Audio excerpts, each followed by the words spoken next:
ഇപ്പോൾ വരുന്ന ഒരു വാർത്തയിലേക്കാണ്. തൃശൂർ തേക്കിൻകാട് മൈതാനത്ത് ആൾത്തറയിൽ ഇരുന്നയാൾ പാമ്പുകടിയേറ്റ് മരിച്ചു. വാടാനപ്പള്ളി സ്വദേശി മധുവാണ് മരിച്ചത്. തെക്കേ ഗോപുര നടക്കടുത്തുള്ള ആൾത്തറയിൽ ഇരിക്കുമ്പോഴാണ് പാമ്പ് കടിച്ചത്. സൂരജ് സജി ചേരുന്നുണ്ട് വിശദാംശങ്ങളുമായി. സൂരജ്, കുറെ പേർക്കെങ്കിലും ആശങ്കയുണ്ടാക്കുന്നതാണ് ഈ ഒരു വാർത്ത. കാരണം അത്ര ലാഘവത്തോടെ, അത്ര സമാധാനത്തോടെ ആളുകൾ ഇരിക്കുന്ന ഒരിടത്താണ് ഈ പാമ്പുകടി. എപ്പോഴായിരുന്നു ഈ സംഭവം? ചികിത്സ കൊണ്ടൊന്നും ഫലമുണ്ടായില്ലേ?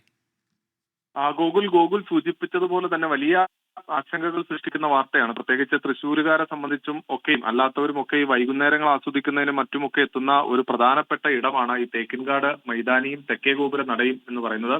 തെക്കേ ഗോപുര നടയ്ക്ക് അടുത്തുള്ള ആൽത്തറയിൽ ഇരിക്കുമ്പോഴാണ് ഈ വാടാനപ്പള്ളി സ്വദേശിയായിട്ടുള്ള മധുവിന് ഈ പാമ്പുകടി ഏൽക്കുന്നത്. കഴിഞ്ഞ തിങ്കളാഴ്ച വൈകുന്നേരം 6:30യോടെയാണ് മധു ഇവിടെ എത്തി ഈ ആൽത്തറയിൽ ഇരിക്കുന്നത്. ആ സമയത്ത് കാലിൽ പാമ്പ് കടിക്കുകയായിരുന്നു. പിന്നീട് ഈ ഉടനെ തന്നെ ഈ മധുവിനെ തൃശൂർ ജൂബിലി മിഷൻ ആശുപത്രിയിൽ എത്തിച്ചെങ്കിലും ചികിത്സയിലിരിക്കെ മരിക്കുകയായിരുന്നു എന്നുള്ളതാണ് പറയുന്നത്. നിരവധി ആളുകൾ എത്തുന്ന ഒരു മേഖലയാണ്. നേരത്തെയും ഈ മേഖലയിൽ ഈ പാമ്പുകളുടെ സാന്നിധ്യം അടക്കം ഉണ്ടായിട്ടുണ്ട്. പലപ്പോഴും ഈ പാമ്പുപിടുത്ത എക്സ്പേർട്ടുകൾ അടക്കം എത്തി പാമ്പുകളെ പിടികൂടി ഇവിടെ നിന്ന് മാറ്റുകയും ചെയ്തിട്ടുള്ളതാണ്. അതിനിടയിലാണ് ഏറെ സങ്കടപ്പെടുത്തുന്ന, ആശങ്കപ്പെടുത്തുന്ന ഒരു വാർത്ത കൂടി ഇവിടെ നിന്ന് വരുന്നത്. ഗൂഗിൾ. ശരി, സൂരജ് സജിയാണ് വിശദാംശങ്ങൾ നൽകിയത് തൃശ്ശൂരിൽ നിന്ന്.